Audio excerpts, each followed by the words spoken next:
Hello दोस्तों, सभी को नमस्ते प्रणाम। मैं आपकी सिस्टर बिंदु मौर्य स्वागत करती हूं दिलीप संगीता ऑफिशियल चैनल पे आप सभी दर्शकों का।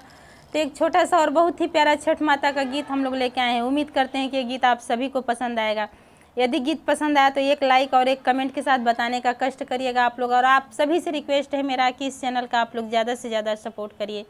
तबीयत सही ना होने की वजह से डेली वीडियो नहीं पढ़ पा रहा है, तो क्षमा चाहते हैं आप लोगों से। और आप लोग के भी चैनल पे हम जा नहीं पा रहे हैं।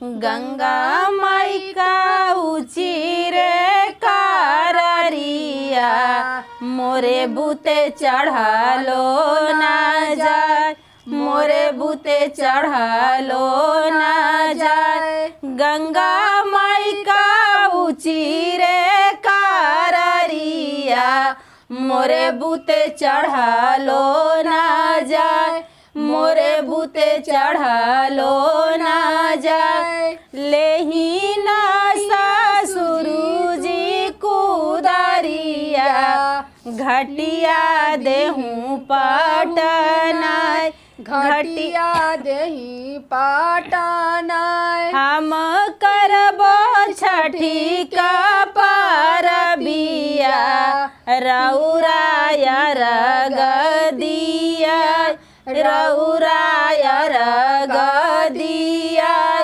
हम करबो छठी का बारतिया, रउराया रगदिया, रउराया रगदिया।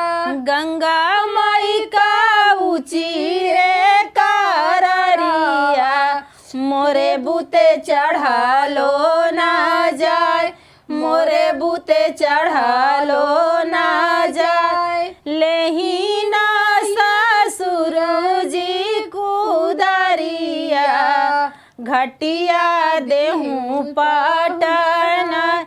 लेही ना भसुरुजी कुदारिया, घटिया देहूँ पाटना, घटिया देहू पाटन। लेहू ना देवर जी कुदारिया, घटिया देहूँ पाटना, घटिया देहूँ पाटना।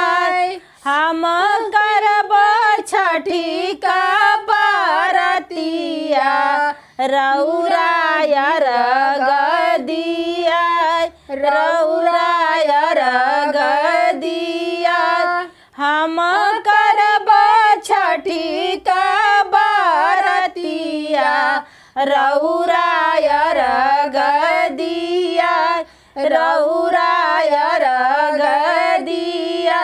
गंगा माई का ऊँची रे काररिया, मोरे बूते चढ़ालो ना जाए, मोरे बूते चढ़ालो ना जाए।